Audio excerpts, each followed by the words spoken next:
A safe space. "A sharps bin?" said Leonie. "A sharps bin," said Fenella. The arts directive of Margate's creative collective, Zealous, gave a small, plaintive groan and, needing a moment, turned to gaze out over the wind-swept landscape. Against the muddy sky and dilapidated splendour of old Victorian townhouses, crumbling shabby into the sea, the comic book native seemed almost camouflaged. Lumpen, misshapen, grey-faced, hunchbacked, broad of hip and squat of neck, yelling, spitting, breeding, cackling, and now, seemingly, setting fire to sharps bins right in the doorway of their own gallery.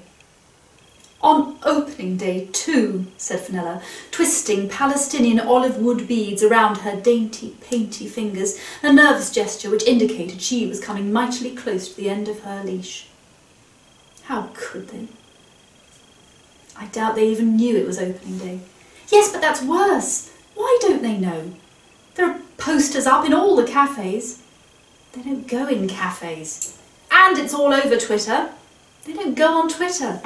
And they're so accustomed to things burning down, I don't think the prospect of another shabby building buying it bothered them particularly. It was probably 10 minutes entertainment, no more, no less.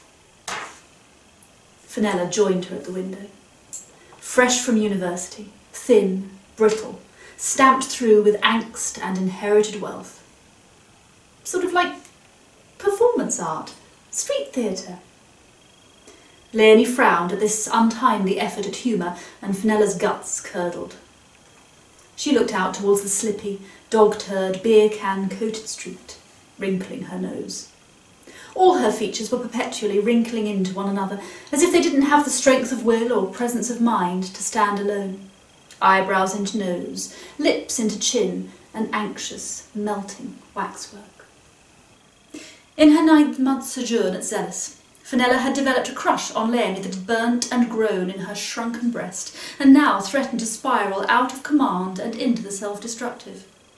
Her gaze sought the lean, dreadlocked figure in every bean-bagged brainstorm, to the point where others in the collective were beginning to notice and whisper.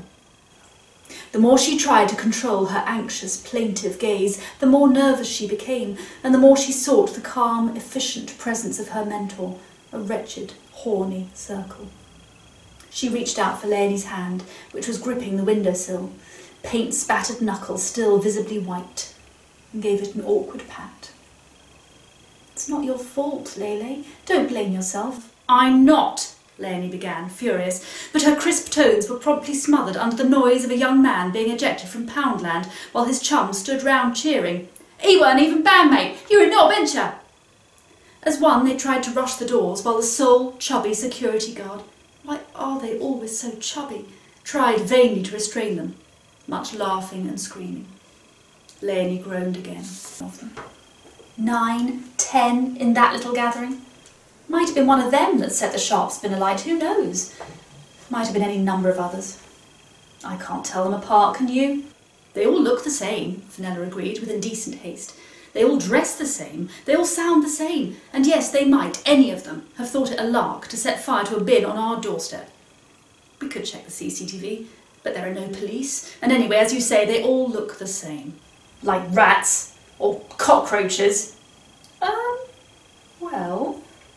Fenella thought back over her Equal Opportunities Guidelines handbook and worried that perhaps they were venturing into unfortunate waters.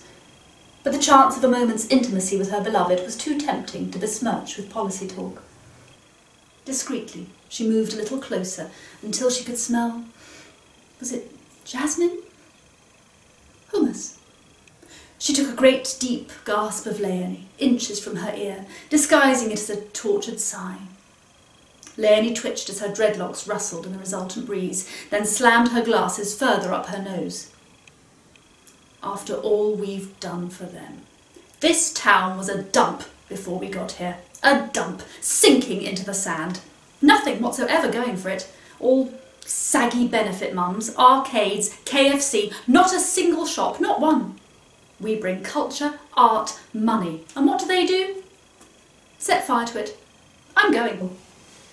Michael, their token local, was often held aloft before press and public as a prime example of the restorative power of sculpture. Having learnt to combine dressing ironically in top hat and cravat with his own delightful Phoenician twang, Michael was often found giving interviews about how Zealous had saved him from a life of dole handouts, tracksuits and mediocrity. Michael would soon have found London if London hadn't found him. Michael has the soul of an artist and a gentleman. As to the rest of them, they wreck everything they breathe upon. And they hate us. Yes, they do. Taking over their town. As if there'd be any town to take over if it weren't for us. How can we make them understand we did it all for them? Fenella made a sympathetic cooing sound and tried to think of a conciliatory, vaguely political remark. It's not their fault though, is it? It's the chronic underfunding of the arts, the shameful neglect of the arts in comprehensive education. They think art isn't for them, it frightens them, it makes them feel impotent, ashamed, so they seek to destroy it. In many ways it's quite an artistic response.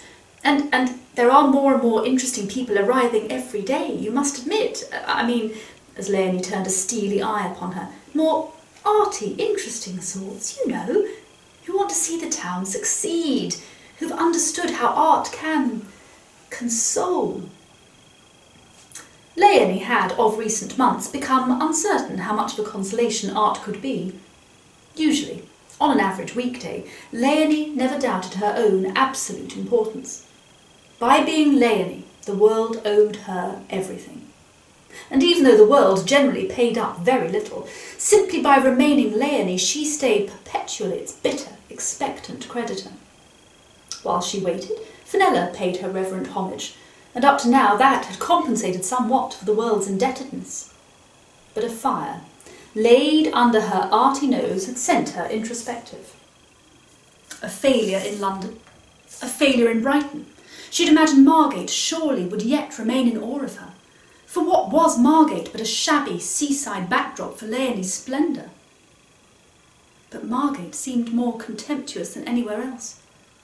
It wasn't her, God knows. Her art and leadership had grown, if anything, more profound and lustrous over the years. Her latest exhibition, Courage Creates Heat, had received numerous charming reviews in the zines, some of them hailing from as far as Folkestone. Leisure Lowdown had called it a timely, important response to the twin scandals of refugee camps and trafficked women, and they should know if anyone should. No, it was them. And yet, she had managed to make a life here, of sorts. She turned away from the town and took a deep breath of her studio space. Purple throws over wicker chairs, a home-woven rug on a polished floor, theatre posters on the walls. A large table, covered with paintbrushes, bits of card, pots of glue, an easel, pieces of fabric, an ironic lava lamp, an orange chaise longue, whose erotic possibilities Fenella had spent many happy hours contemplating. And better than all this, awaiting her at the end of another distressing day, her 6-bedroom Cliftonville home, its Victorian gate once sagging open, tongue-wagging gargoyles aloft, now clanged and stayed permanently shut, only to be accessed by remote control from inside the kitchen. Its value had doubled in 5 years. There, at least, unanswerable progress. She muttered something about leaving pigs to wallow in their own muck, as Fenella gave a tentative, soothing stroke to her bony shoulder. How paradoxical the young should be so annoying and unnecessary, just at the time they feel their lives to be of maximum significance. Drat the wretched girl, bothering her with her feelings just as her heart and career were imploding. Fenella, unperturbed, crept closer and tried for a back rub. We'll push on, you and me. We'll make them understand. We'll pour in more money. We'll take over the places they go, schools, Gateway Plus, Dreamland. Yes, we will. We can and we will. We'll bring our friends down every weekend. We'll begin to outnumber them. We'll outpace them and outprice them. We'll make them ashamed. Until, eventually, we'll feel safe to create art here. It will be a safe space for us. It's a lovely idea, Fen. She arched her back under the girl's oddly powerful press. But where do you imagine they'll go? Fenella shrugged. Where do they go? I don't know. Who cares? Somewhere else. Back to their holes and dens and burrows, I guess. They'll give up. They'll get civilised or die resisting. It will no longer feel safe to be vile here. That's when we'll know we've won. She felt Leonie's shoulders yield a little more tension and, confidence boosted, moved in to give her clavicle a tiny exploratory lick. You and me, we'll have won.